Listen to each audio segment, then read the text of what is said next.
Je voudrais vous rappeler les 3 devises de la paix.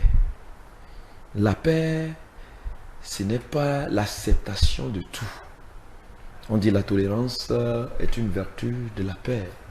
Mais on ne peut pas tout tolérer au nom de la paix.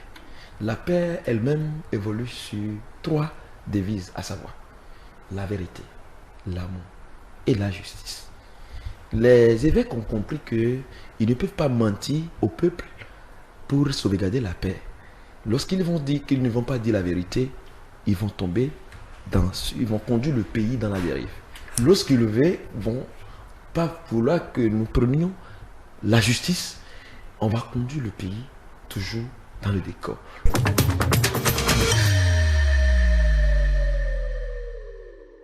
J'ai suivi avec attention la résolution du colloque que le clergé béninois a organisé.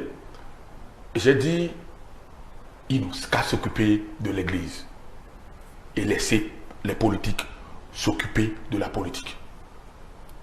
Comme je viens de le dire, les politiques ne peuvent pas dire au clergé ou bien aux prêtres comment ils vont donner la communion. Parce qu'on va jusqu'à dire que le code électoral, ce code électoral semble exclure des gens. Il y a qu'on nous dise un article de ce code qui exclut. Vous trouvez que l'Église catholique se préoccupe de quelque chose qui ne la concerne pas? Bien sûr que oui, je l'assume. Je l'assume. L'animation de la vie politique est réservée aux partis politiques.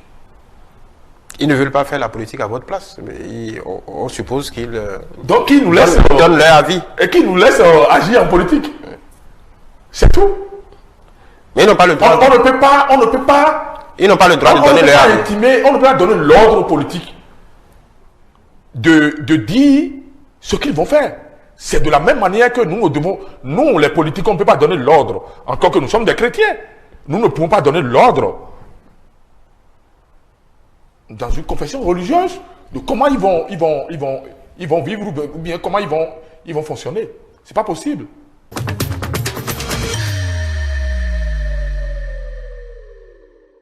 Le code électoral voté et qui semble ne pas recevoir c'est-à-dire que le OK de tout le monde, ce code électoral a quand même été voté par la majorité, si vous voulez, des députés de l'Assemblée nationale. Alors, nos amis d'en face qui continuent de se dire démocrates, je ne parle pas du parti les démocrates, mais je parle de tout Béninois qui se réclame être démocrate. La démocratie aussi, c'est le dictat de la majorité.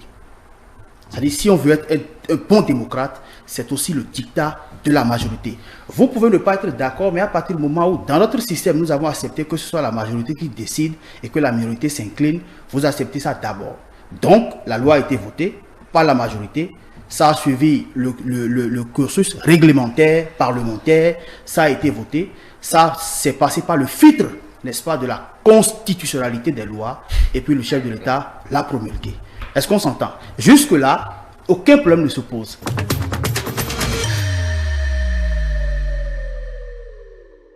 Elle demande quelque chose qui n'existe pas. Elle défonce une porte que personne n'a touché. Les gens ont la clé. Ceux qui doivent l'ouvrir savent qu'ils vont l'ouvrir quand. Et elle dit, défonçons la porte parce que si on ne le défonce pas, demain il y aura problème. Mais ça veut dire que c'est vous le problème. C'est elle le problème. Donc, ce qui se passe là est dangereux. Les gens, ils préparent le terrain à une situation qu'on a déjà vécue. C'est grave. Bon, ça, c'est un jugement de... Non, mais si vous ne changez pas, il y aura problème. Moi, ça m'inquiète. Ça m'inquiète. Ou ça m'inquiète de temps. Le silence des institutions. Vous voulez qu'elle fasse quoi? Ce sont des citoyens qui opinent.